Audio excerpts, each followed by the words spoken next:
ZPTC బరిలో TDP ముందు వరుసలో ఉందన్నారు కడల జిల్లా Pulivendula TDP in-charge B Tech Ravi.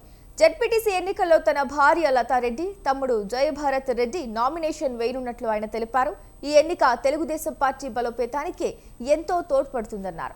పులివెందులలో ఏ చిన్న అవకాశం వచ్చినా కూడా టీడీపీ సద్వినియోగం చేసుకుంటుందన్నారు ఆయన.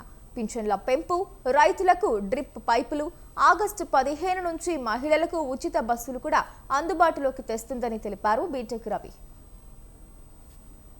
మేము ప్రస్తుతానికి నామినేషన్ వేస్తున్నాము. అధిష్టాన నిర్ణయం తర్వాత ఏదన్నా కూడా తుది నిర్ణయం అధిష్టానం పోటీ చేయమని మేము పోటీ చేసేదానికి సిద్ధంగా ఉన్నామని నిన్న చెప్పడం. ఆ తర్వాత ఈ రోజు అందులో తర్వాత రాత్రి మాకు అధిష్టానం నుంచి కూడా క్లియర్ డైరెక్షన్ వచ్చింది.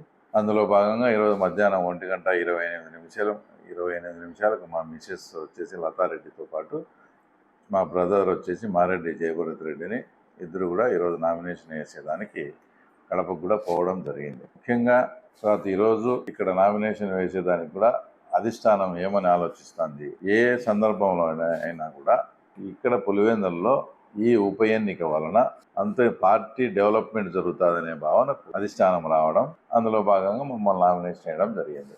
నేను కూడా అంటే అధిష్టాన సూచన మేరకు ఈ ఉప ఎన్నిక వలన తెలుగుదేశం పార్టీ పులివెందులలో బలపడుతుంది, తెలుగుదేశం పార్టీ డెవలప్మెంట్ అవుతుంది అనే సూచన వాళ్ళు చేసినారు. కాబట్టి నేను కూడా ప్రతి చిన్న అవకాశాన్ని కూడా నేను ఏది కూడా వదిలిపెట్టకుండా రాజకీయాల్లో అధిష్టాన సూచన మేరకు అందరూ మా మండల నాయకులతో అందరితో చర్చించి ఆ తర్వాత మా కుటుంబ సభ్యుల్ని పోటీకి దించడం. అంటే ప్రతి చిన్న అవకాశము పులివెందుల కాన్స్టిట్యున్సీలో తెలుగుదేశం పార్టీ డెవలప్మెంట్కు, పార్టీ అభివృద్ధి అయ్యేదానికి ఏ చిన్న అవకాశం వచ్చినా కూడా